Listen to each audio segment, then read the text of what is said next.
Hi, boys and girls. My name is Miss Kopp, and I am your school counselor. Today, I'm excited to share with you this month's social emotional learning lesson on bully prevention and awareness. We will also be reviewing Dignity for All Students Act, known as DASA, and our school code of conduct. We're going to begin with the code of conduct. Did you know that as students, you have rights? You have rights to participate in all school and district level activities. That's your right. You also have the right to learn in a safe and supportive environment. You also have the right to be treated with respect and fairness. Responsibilities as a student. You have the responsibility to contribute to a safe and supportive environment. And that means by showing respect in the classroom, the hallways, the cafeteria, even the bathroom, playground, and on the school bus. It's your responsibility to attend school every day, whether that means remote, online, or when you're actually in class with your teacher. You have the responsibility to work hard, to practice self-control, and last but not least, to accept responsibility. The Dignity Act. The Dignity Act is New York State's Dignity for All Students Act, and it was created to foster a positive school climate in all public schools. It seeks to provide the state's public school students, that's you guys, with a safe and supportive environment that's free from discrimination, intimidation, taunting, harassment, and bullying on school property, and that means also the school buses or at any school function. We're going to take a look now into what bullying is and the different types of bullying. We're also going to review what you could do if you feel you've been bullied. Let's check it out.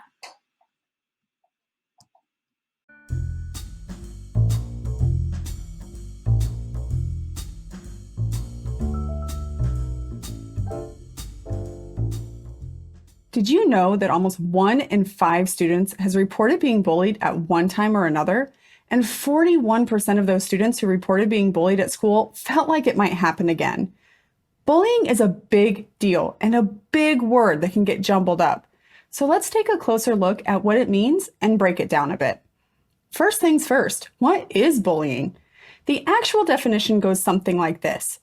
Bullying is unwanted, aggressive behavior among school-age children that involves a real or perceived power imbalance. The behavior is repeated or has the potential to be repeated over time. Well, that's kind of confusing, so let's try another way. We're going to call on my friend Boo the Ghost to help us understand bullying in a different way. Don't worry though, he's friendly. We're going to take the letters in Boo's name to come up with an easy way to learn about and remember the definition of bullying. Let's start at the beginning. The B stands for being mean. Now, this isn't your everyday meanness or teasing that might happen at school. Teasing can be annoying or upsetting, and sometimes even playful, but bullying is never playful and it always does harm. When you're being teased, you should be able to say stop and the other person listens, though you may have to repeat yourself a time or two. With bullying, the meanness keeps going, even though the person knows you don't like it.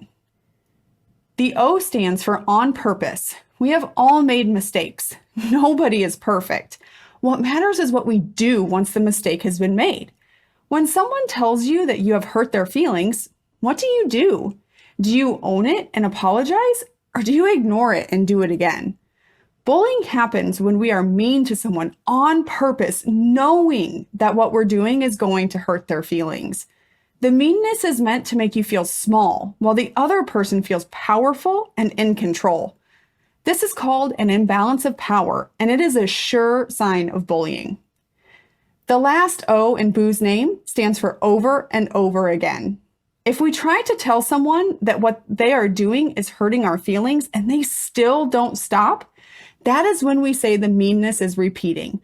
It happens over and over again, even though you or a trusted adult have asked the person to stop. So bullying is being mean on purpose, over and over again. But wait, what does being mean look like with bullying? It gets a little more complicated than just calling someone a name. So let's take a look at that too. Bullying may look different from person to person, but the result is the same. One person is left feeling bad while the other is left feeling in control.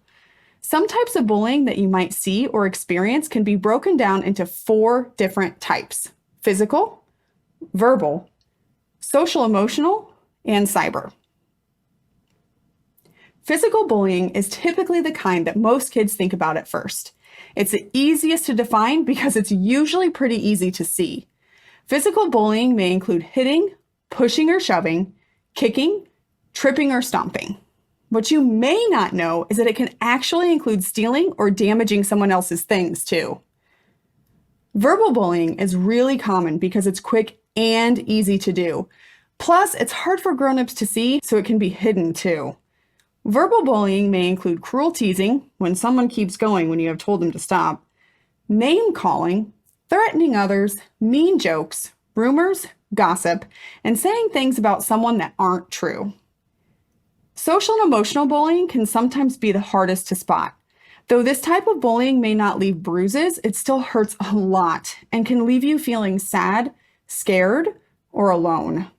Social and emotional bullying may include leaving someone out on purpose, telling lies about someone, and embarrassing someone in front of other people. You can combine verbal and social bullying to get our next type. Cyberbullying is a type of bullying that happens online, and it's become really common. This can happen through text messages, apps, or emails. It can happen on a phone, computer, tablet, gaming console, basically any type of electronic device that connects you with other people. Cyberbullying can include posting rumors on social media, sharing embarrassing pictures or videos, and making fake profiles or websites. Knowing what bullying is makes it more likely that you will take steps to stop it. Well, now we know what bullying is and the different types of bullying. Now we're going to look into how we can be respectful and responsible students at Ridge Elementary. So how do we show respect? We can treat others the way that you want to be treated. Be courteous and be polite.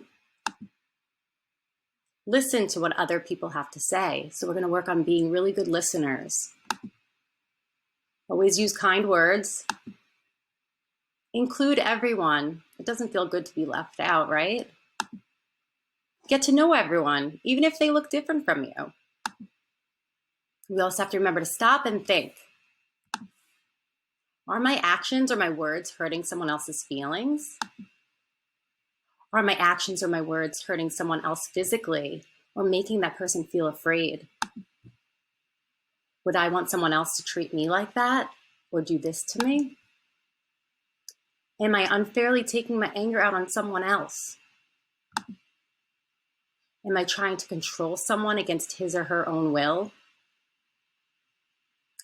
All right, so now that we've reviewed what bullying is, the different types of bullying, and what we can do, it's important to remember that if you see or hear anything that seems concerning, you should speak with an adult as soon as possible. So that means your classroom teacher, a parent, a guardian, your school's counselor, your school social worker, your school psychologist, and even administrators.